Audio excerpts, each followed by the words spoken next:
Ben Shapiro got into a scuffle with a student on Monday at an event called Men Cannot Be Women, held at a North Carolina college hosted by Young America's Foundation.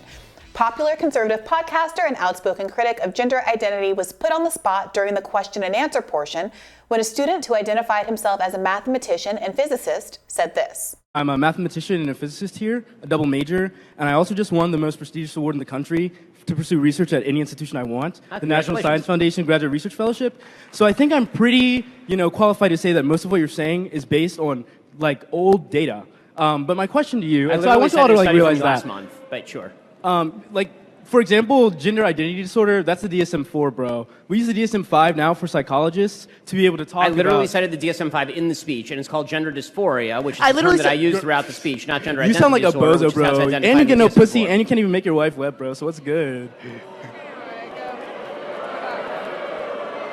So, let me just say, the nice thing about having several small children, I don't feel the necessity to have my masculinity challenged. If we're using a Western colonial idea of gender, then why should it apply? If we're using, because the gender binary is a Western colonialist framework of gender. You're right. Men and women don't exist in any other culture. No. You're Think about Native American. Nailed it. Third gender people. I'm not saying that. Third gender people exist in Native American societies, Western African societies, like Southern Native American societies, like Mexico. So in other places that are not white dominated, and like the United States or Europe, and so you're I'm saying white, so non-white people. I'm a mathematician and a physicist. You cannot tell me. So I have a question. And also, you're not a biologist. So I have a question. I'm 20. As a mathematician and a physicist, what in the hell do you know about human biology? And you got your law degree from Harvard. What do you know about biology? You got your law degree from Harvard. And frankly, I would ask another question. If your logic is so flawed as a mathematician and a physicist, I would suggest that whichever institution gave you an award, revoke it immediately. Shapiro promptly responded saying, quote, "The nice thing about having several small children is I don't feel the necessity of having my masculinity challenged by someone like you." I think that was in the clip we played. The University of North Carolina at Greensboro hosted the event, defended its policy on not censoring discourse, thank goodness. Media relations Eden Boss told The Hill in an email, quote, "As a public university, we cannot regulate free expression on the basis of content, whether we agree or disagree." I thought the student humiliated himself and So it actually did about 18 things that annoy me. One is to drop credentials. Nobody cares. Just say what you think. It wasn't if they were relevant credentials, they would have been relevant. But it was weird for him to call out Ben Shapiro for not being a biologist when he identified as lots of credible, wonderful things, but not a biologist either. There was no question in his statement. You should ask your question in the form of a question when you're responding to speakers.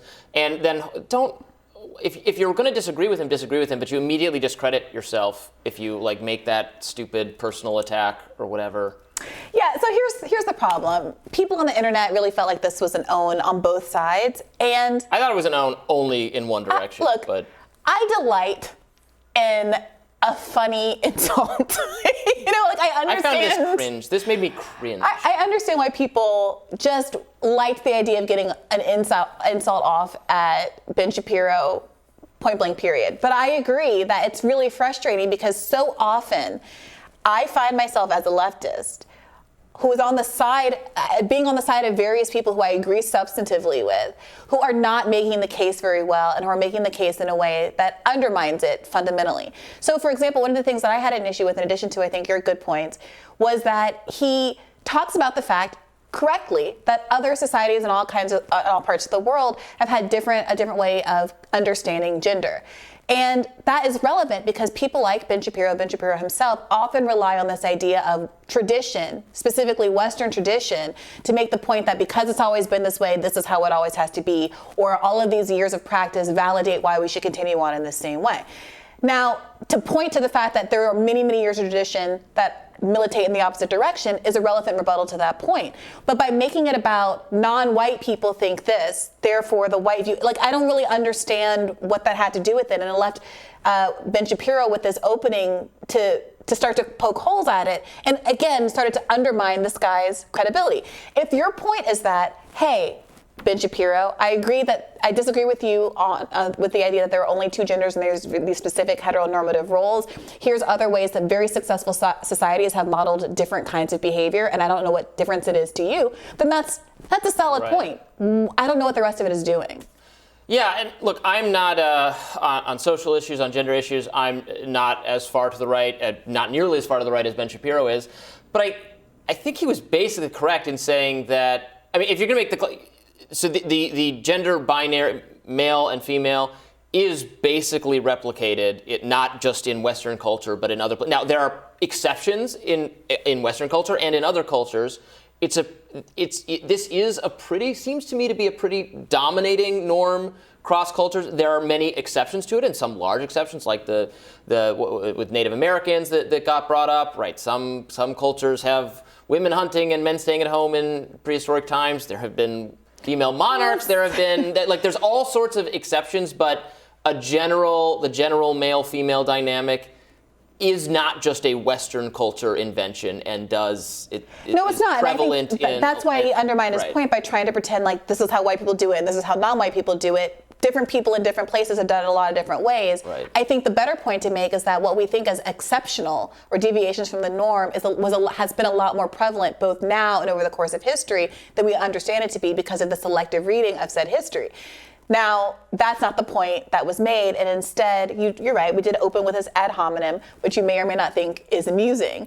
And then basically left this whole door open by literally making a claim to your own authority based on credentials that had nothing to do with anything. And then when Ben Shapiro points out that your credentials, while they might be impressive, have nothing to do with the subject of the conversation, his reply was, and you got a law degree from Harvard, which I guess is supposed to be a diss, but they're equally unqualified, and it's just like you're randomly singing praises of his resume for no reason. Yeah. It was cringe. It was cringy. It was cringe, and it's disappointing because the people who were at that event seem to be very much with Ben Shapiro, and nothing that was said in the context of this exchange is going to push people in either direction. Also, it's not really clear to me from the substance of this what arguments are being made. I would like to ask Ben Shapiro, okay, what difference does it make to you?